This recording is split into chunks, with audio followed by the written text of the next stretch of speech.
Good morning. आज का हमारा लेक्चर है account of non trading concern. Before going on account of non trading concern, final account of non trading concern, it is necessary to know the meaning of not for profit concern.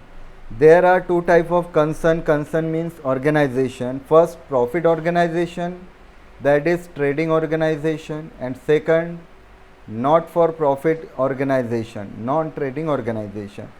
Trading organizations are those organizations which are started or established to earn the profit.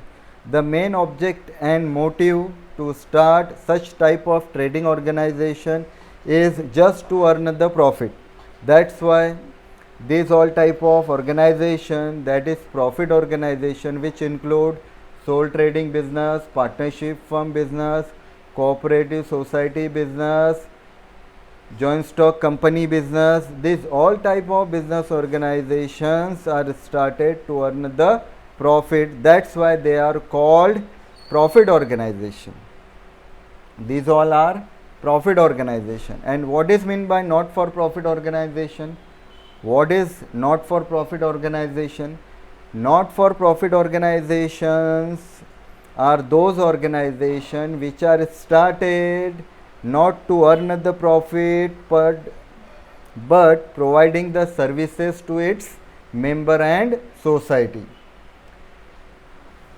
Profit organisation वो organisation है जो start किए जाते हैं जिन्हें start करने का object सिर्फ और सिर्फ प्रॉफिट अर्न करना ही होता है, और प्रॉफिट अर्न करने के ऑब्जेक्ट से ही ऐसे ऑर्गेनाइजेशन को स्टार्ट किया जाता है। तो ऐसे ऑर्गेनाइजेशन को बोला जाता है ट्रेडिंग या प्रॉफिट ऑर्गेनाइजेशन, जिसमें कि sole trading business, partnership firm business, cooperative society business और जॉइंट स्टॉक कंपनी बिजनेस, ये सारे जो है बिजनेस ऑर्गेनाइजेशन ट्रेडिंग ऑर्गेनाइजेशन में आते हैं। अब उसके बाद फिर नॉट फॉर प्रॉफिट कंसर्न क्या है, कौन से organisation not for profit concern में आएंगे। नॉट फॉर प्रॉफिट ऑर्गेनाइजेशन क्या होती है? ये वो सारे ऑर्गेनाइजेशन हैं जिन्हें स्टार्ट या चालू करने का ऑब्जेक्ट प्रॉफिट अर्न करना नहीं होता है, बल्कि उसके मेंबर को जो है कम से कम कॉस्ट में, कम से कम प्राइस में अच्छी से अच्छी सर्विसेज प्रोवाइड करना होता है। ऐसी ऑर्गेनाइजेशन को बोला जाता है नॉट फॉर प्रॉफिट ऑर्गेनाइजेशन। वो सारी ऑर्गेनाइजेशन जो प्रॉफिट अर्न करने के ऑब्जेक्ट से स्टार्ट नहीं की जाती है, बल्कि सर्विस के, सेवा भावना के उद्देश्य से, ऑब्जेक्ट से जो चालू की जाती है, ऐसे ऑर्गेनाइजेशन को बोला जाता है नॉट फॉर प्रॉफिट ऑर्गेनाइजेशन। तो फिर ऐसी कौन सी ऑर्गेनाइजेशन है? तो ऐसी नॉट फॉर प्रॉफिट ऑर्गेनाइजेशन में सारी की सारी जो है वो चैरिटेबल ट्रस्ट आएंगी, एजुकेशनल इंस्टीट्यूशन आएंगे जिसमें स्कूल, कॉलेजेस, यूनिवर्सिटीज़ आएंगी, हॉस्पिटल्स आएंगे, उसमें कल्चरल स्पोर्ट्स क्लब्स आएंगे, सारे के सारे कल्चरल रिलीजियस जो है उसमें ट्रस्ट आएंगे। तो ये सारे जो ऑर्गेनाइजेशन हैं जो स्टार्ट तो किए जाते हैं लेकिन प्रॉफिट अर्न करने के ऑब्जेक्ट से नहीं किए जाते, इसलिए इन सारे ऑर्गेनाइजेशन को जो है नॉट फॉर प्रॉफिट ऑर्गेनाइजेशन कहा जाता है। तो अब यहाँ पे आप डिफरेंस समझ गए होंगे कि प्रॉफिट ऑर्गेनाइजेशन किसे कहते हैं और नॉट प्रॉफिट ऑर्गेनाइजेशन किसे कहते हैं। प्रॉफिट ऑर्गेनाइजेशन वो ऑर्गेनाइजेशन है जो प्रॉफिट अर्न करने के लिए चालू किए जा रहे हैं, और नॉट फॉर प्रॉफिट ऑर्गेनाइजेशन जिनका ऑब्जेक्ट प्रॉफिट अर्न करना न होके सर्विस प्रोवाइड करना या सेवा भावना के उद्देश्य से जो चालू किए जाते हैं उसको नॉट फॉर प्रॉफिट ऑर्गेनाइजेशन कहा जाता है। अब यहाँ हमें इसका अकाउंट्स देखना है नॉट फॉर प्रॉफिट ऑर्गेनाइजेशन।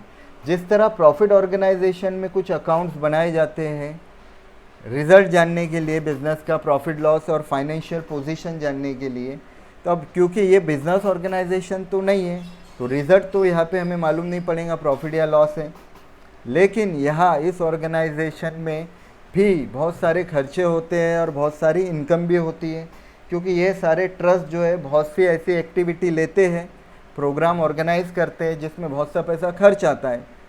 अब इतना पैसा अगर खर्च आ रहा है तो इनके पास जो है पैसा कहीं ना कहीं से आता भी है। तो बहुत से ऐसे सोर्सेज है जो इन नॉट बिजनेस ट्रेडिंग ऑर्गेनाइजेशन के पास जो है पैसा जो है ऐसे सोर्सेज से अवेलेबल होता है, और बहुत से ऐसी एक्टिविटी है जहाँ ये पैसा खर्च करती है। तो उन सारे खर्चे और इनकम का पता लगाने के लिए यहाँ पे कुछ अलग जो है अकाउंट बनाए जाते हैं, और लास्ट में कितना, क्या बिजनेस का, क्या ऑर्गेनाइजेशन का नेट वर्थ कितना है, ये जानने के लिए जो है बैलेंस शीट बनाई जाती है। अगर आप ट्रेडिंग ऑर्गेनाइजेशन जैसे final account of soul trader और पार्टनरशिप फर्म देखेंगे तो वह फाइनल अकाउंट में trading account, profit and loss account और बैलेंस शीट बनाई जाती थी।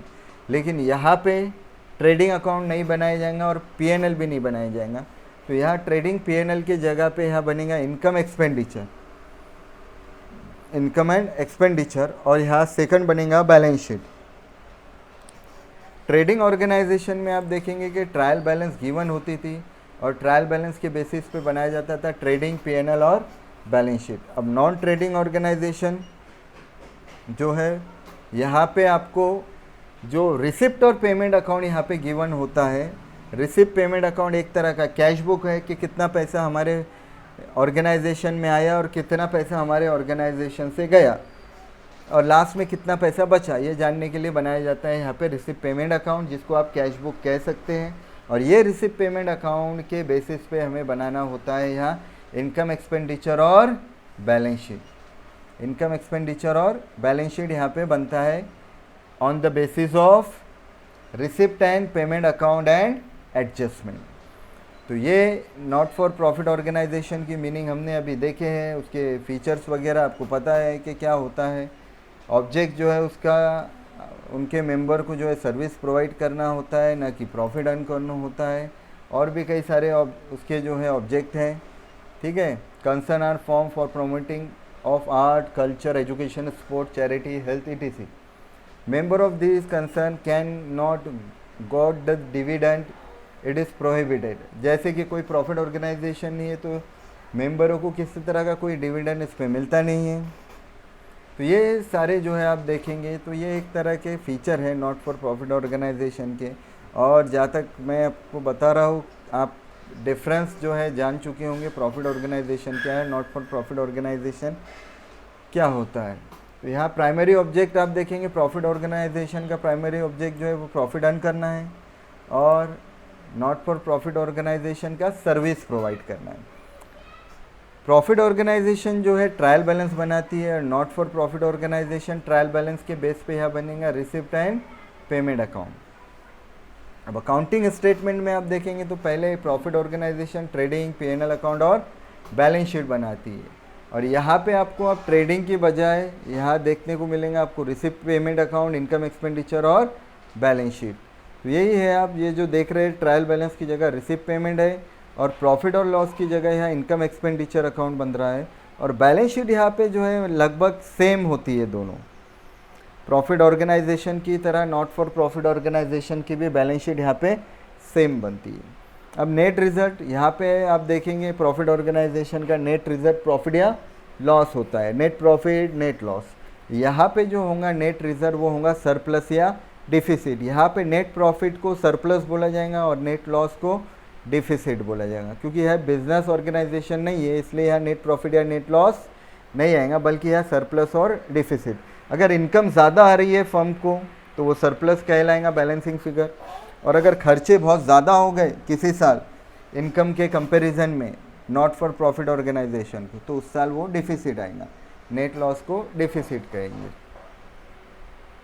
अब यहाँ देखिए ओनर्स फंड, जिसको कैपिटल फंड कहते हैं, तो जो प्रॉफिट ऑर्गेनाइजेशन है, owner's fund includes owners investment, that is capital plus reserve and surplus.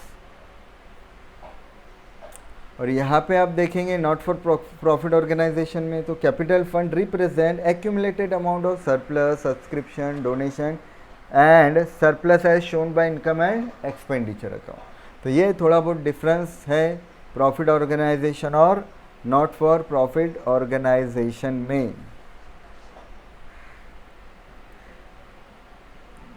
अब यहाँ पे एक पॉइंट है, अब अगर आपके टेक्स्ट बुक में देखेंगे, need for maintain books of account and preparation of final account. जब ये नॉट फॉर प्रॉफिट ऑर्गेनाइजेशन है, किसी तरह का बिजनेस कर ही नहीं रही, तो यहाँ पे अकाउंट बनाने की ज़रूरत ही है क्या है, क्यों टेंशन इतना लिया जा रहा है कि अकाउंट बनाओ, मेंटेन करो, है ना, फिर उसको ऑडिटर से चेक कराओ, जब प्रॉफिट ऑर्गेनाइजेशन नहीं है तो फिर बनाने की कोई ऑब्जेक्ट होना नहीं चाहिए था, लेकिन ऐसा नहीं है। भले ही आपका नॉट फॉर प्रॉफिट ऑर्गेनाइजेशन है, आपका बिजनेस ऑर्गेनाइजेशन नहीं है, लेकिन आपके पास तो पैसा आ रहा है। फर्म के पास वो पैसा किस सोर्स से आ रहा है, कहाँ कहाँ से आ रहा है, फर्म को वो डिस्क्लोज करना पड़ता है। और चैरिटेबल ट्रस्ट या फर्म हो, उनको भी जो है उनके सरप्लस पे, इनकम पे जो है वो टैक्स देना पड़ता है गवर्नमेंट को। कुछ ट्रस्ट को जो है एग्जम्पशन मिलता है, कुछ रिलीफ मिलता है, बाकी उन्हें जो उनका जो सरप्लस हो रहा है, जो इनकम हो रही है, उस पर जो है टैक्स पे करना होता है। तो टैक्स पर्पस के हिसाब से भी जो नॉट प्रॉफिट ऑर्गेनाइजेशन है उनको फाइनल अकाउंट मेंटेन करना ज़रूरी है।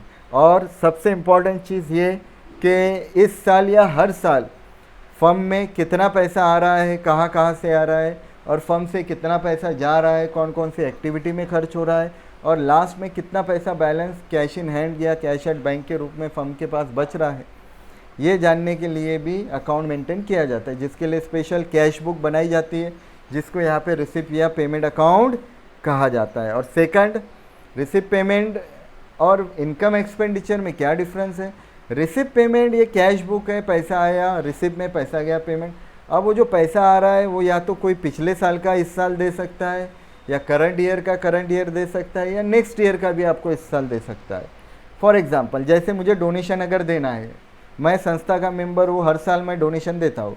अगर मैंने पिछले साल नहीं दिया था डोनेशन, तो पिछले साल का डोनेशन मैं इस साल दूंगा, और अगर इस साल का भी देना है तो इस साल का भी दूंगा।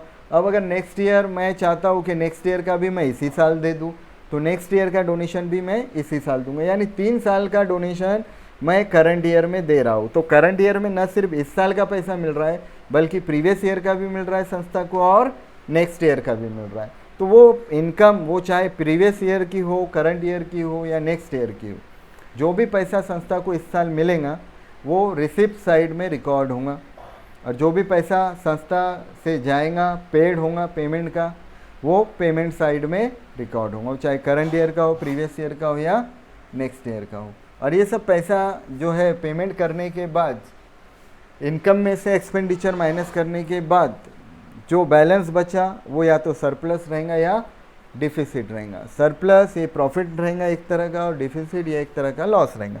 लेकिन यहाँ हम उसको प्रॉफिट लॉस के बजाय सरप्लस और डिफिसिट कहेंगे। हर ट्रांजैक्शन का रिकॉर्ड मेंटेन करने के लिए फाइनल अकाउंट बनाना ज़रूरी होता है, ये आप ध्यान में रखें। अब देखिए यहाँ पे under final account of not for profit concern there are 3 account and statements are prepare. First, receipt and payment account, second, income and expenditure account, and third, balance sheet. यहाँ पे 3 अकाउंट और स्टेटमेंट बनाया जाता है, जिसमें सबसे पहला है रिसिप्ट एंड पेमेंट अकाउंट। अब ये रिसिप्ट एंड पेमेंट अकाउंट क्या होता है? It is like a cash book. ये कैश बुक की तरह होता है, जिसमें सारे के सारे कैश ट्रांजेक्शन रिकॉर्ड किए जाते हैं। If any cash received, it may be related to previous year, current year or next year, it will be recorded on receipt side। पैसा अगर मिल रहा है तो रिसिप्ट में आएगा, और पैसा अगर हम पेड कर रहे हैं, वो चाहे इस साल का या करंट ईयर का या नेक्स्ट ईयर का, जो भी पैसा आप पेड कर रहे हैं वो पैसा आप पेमेंट साइड में रिकॉर्ड करेंगे।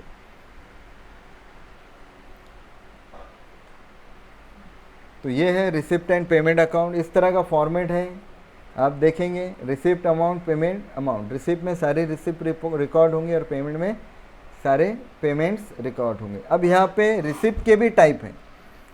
2 तरह के रिसिप्ट होते हैं और 2 तरह के पेमेंट होते हैं। रिसिप्ट में पहला आता है कैपिटल रिसिप्ट, और दूसरा है रेवेन्यू रिसिप्ट। अब यहाँ ये आप समझ लीजिए 2 चीज़ों का मीनिंग, कि कैपिटल रिसिप्ट किसको कहा जाता है और रेवेन्यू रिसिप्ट। पहले तो हम रिसिप्ट देख रहे हैं जिसमें हमें पैसा मिल रहा है, उसके बाद रिसिप्ट के बाद हम पेमेंट देखेंगे जहाँ पे हम पैसा पेड कर रहे हैं। तो 2 तरह की रिसिप्ट है और 2 ही तरह के पेमेंट है यहाँ पे, कैपिटल रिसिप्ट, रेवेन्यू रिसिप्ट। और कैपिटल 2 ही तरह के एक्सपेंडिचर भी देखेंगे, पेमेंट देखेंगे आप, जिसमें रेवेन्यू और कैपिटल देखेंगे।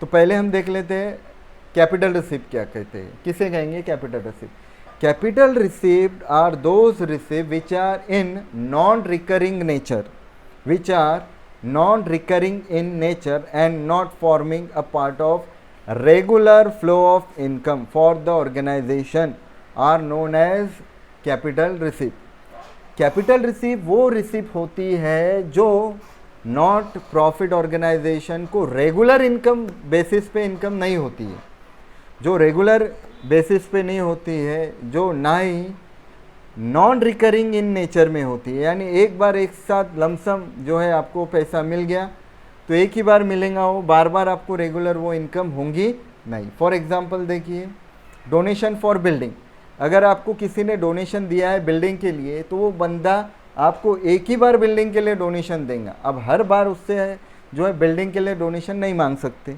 क्योंकि वो बिल्डिंग के लिए दे चुका है ऑलरेडी, स्पेशल पर्पस के लिए आपको डोनेशन दे चुका है। तो ये जो इनकम स्पेशल पर्पस के लिए हम कलेक्ट कर रहे हैं, तो ये पैसा जो है ये आपको ये स्पेसिफिक टाइम के लिए ये जो है आपको जो है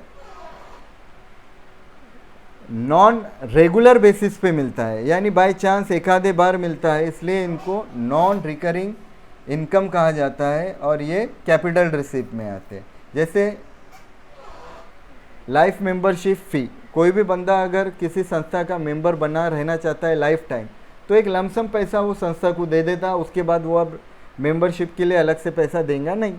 तो ये पैसा आपको एक ही बार मिला है और इसके बाद अब आप जो है रेगुलर बेसिस पे आप वो इनकम अब आपको होने वाली नहीं है। तो ये बहुत सी यहाँ स्पोर्ट टूर्नामेंट्स हो गया, आप जो है रेगुलर टूर्नामेंट जो है वो अरेंज नहीं करते हैं, एक आधे बार साल में एक बार टूर्नामेंट जो है वो अरेंज किया जाता है और आपको उससे टूर्नामेंट से इनकम हो सकती। तो ये सारी रिसिप्ट को जो है वो कैपिटल रिसिप्ट कहते हैं। अब इसके बाद रेवेन्यू रिसिप्ट, कैपिटल के बाद रेवेन्यू रिसिप्ट। उसके बाद सेल ऑफ फिक्स्ड एसेट भी देखेंगे आप। अगर एसेट बेच के आपके पास कोई पैसा आ जा रहा, तो आप क्या रेगुलर एसेट बेचते रहेंगे क्या? आप अगर कोई एसेट पुरानी हो गई, ओल्ड हो गई, तो आप वो एसेट बेचेंगे। तो संस्था की एसेट कोई रेगुलर तो आप बेचने वाले नहीं है, ये बाय चांस एक आधे बार आप बेचेंगे और बेच के पैसा आपको मिलने वाला है। तो ये सब कैपिटल रिसिप्ट में आएगा। तो ये कैपिटल जितने भी रिसिप्ट होते हैं वो या तो कैपिटल फंड में ऐड होंगे या फिर लाइबिलिटी साइड में वो सेपरेट शो होते। अब उसके बाद आता है रेवेन्यू रिसिप्ट। फिर रेवेन्यू रिसिप्ट क्या है? Revenue receipt are those receipt which are recurring in nature and represent regular flow of income of a concern are known as revenue receipt. Revenue receipt ये वो रिसिप्ट होती है जो संस्था को रेगुलर इनकम के बेसिस पे होती है, हर महीने, मंथली, ठीक है, डेली, मंथली, वीकली, जो संस्था को है इस तरह की इनकम जो है अलग अलग सोर्सेस से होती रहती है। तो रेगुलर बेसिस वाली जो इनकम होती है उसे बोला जाता है रेवेन्यू रिसिप्ट और ये जो है वो इनकम साइड में रिकॉर्ड होती है। जैसे फॉर एग्जांपल सब्सक्रिप्शन जो संस्था के मेंबर होते हैं उन्हें साल में एक बार अपना डोनेशन के रूप में अपना पैसा संस्था को देना होता है, साल में, महीने में, 6 महीने में, तो उसे कहा जाता है सब्सक्रिप्शन। उसके बाद है rent, locker rent, interest received. Locker, एक संस्था जो है अपने कस्टमर को लॉकर की फैसिलिटी भी देती है। जिस तरह बैंक में लॉकर होते हैं, आप अपने डॉक्यूमेंट वो लॉकर में रख सकते हैं सेफ, उसी तरह संस्था के पास भी बहुत से लॉकर फैसिलिटी होती है जो रेंट पे देती है। तो लॉकर फैसिलिटी देने के बाद संस्था को रेगुलर इनकम होंगी अब मंथली रेंट के रूप में, तो वो लॉकर रेंट जो संस्था की इनकम होंगी जो इनकम साइड में आएंगी। तो आप रिसिप्ट साइड को देखिए इस तरह से समझ सकते हैं, revenue receipt, capital receipt. Revenue receipt में रेवेन्यू टाइप की जितनी भी रिसिप्ट है वो इनकम और एक्सपेंडिचर में आएंगी और कैपिटल टाइप की जो रिसिप्ट होती है वो बैलेंस शीट में आएंगी। तो ये रिसिप्ट तो हमने देख लिए, अब हमें देखना है उसके बाद पेमेंट्स।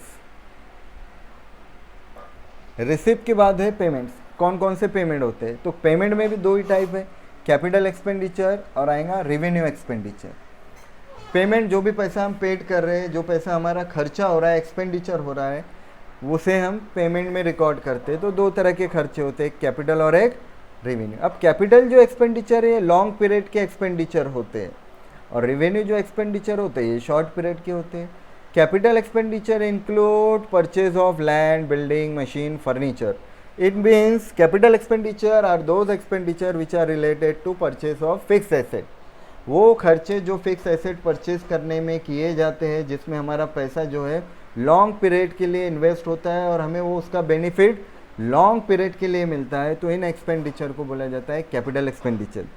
फॉर एग्जांपल हम लैंड परचेज कर रहे हैं. अब यहाँ बहुत से स्टूडेंट कंफ्यूज होते हैं कि परचेज ऑफ लैंड तो एसेट है, तो ये एक्सपेंडिचर में कैसे आ रहा है. तो पैसा तो खर्च हो रहा है ना, तो खर्च हो रहा है तो आपका एक्सपेंडिचर है वो. लेकिन क्योंकि वो पैसा जो है आपका वहाँ पे इन्वेस्ट हो रहा है, तो एक तरह की आपका प्रॉपर्टी बढ़ रही है, आपका कैपिटल बढ़ रहा है, इसलिए इस एक्सपेंडिचर को कैपिटल एक्सपेंडिचर कहेंगे और इसका बेनिफिट आपको लॉन्ग टर्म होता है.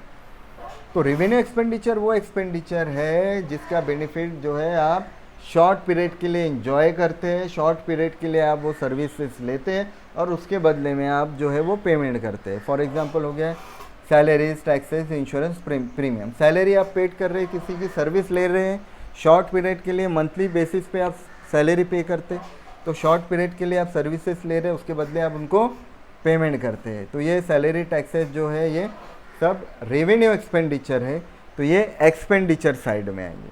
कैपिटल एक्सपेंडिचर ये लाइबिलिटी में जाएगा और रेवेन्यू एक्सपेंडिचर ये इनकम एंड एक्सपेंडिचर के एक्सपेंडिचर साइड में आएगा. तो hope capital expenditure, revenue expenditure आपको समझ गया. अब इसमें एक और चीज़ आप देखेंगे कि डेफर्ड रेवेन्यू एक्सपेंडिचर है. तो deferred revenue expenditure it is actual a revenue expenditure, it is actually a revenue expenditure, but such expenditure is incurred for receiving a benefit for more than 1 year. ऐसा revenue expenditure जिसका benefit आप जो है 1 साल से ज़्यादा के लिए ले सकते हैं. For example advertising paid for 3 years, insurance premium paid for 2 years. 3 साल के लिए आप एडवर्टाइजिंग का खर्चा पेड कर दे रहे इसी साल, ठीक है, तो बेनिफिट आपको 3 साल तक के लिए मिलेगा. तो 1 साल का तो ये रेवेन्यू है, लेकिन आगे के जो 2 साल का है ये आएगा आपका डेफर्ड रेवेन्यू एक्सपेंडिचर में. तो ये वो खर्चा होता है जो डेफर्ड रेवेन्यू एक्सपेंडिचर कहा जाता है, जिसका बेनिफिट आपको 1 साल से ज़्यादा मिलता है. तो ये खर्चों को हम डेफर्ड रेवेन्यू एक्सपेंडिचर कहेंगे. तो फ्रेंड्स ये इनकम और एक्सपेंडिचर था. अब इसके बाद ये था रिसिप्ट एंड पेमेंट अकाउंट, और इसके बाद अब सेकंड जो है मैं आपको बताऊंगा इनकम और expenditure account. Income and expenditure account it is same as like profit and loss account. Income expenditure account ये प्रॉफिट और लॉस अकाउंट की तरह ही प्रिपेयर होता है, उसकी तरह ही बनता है.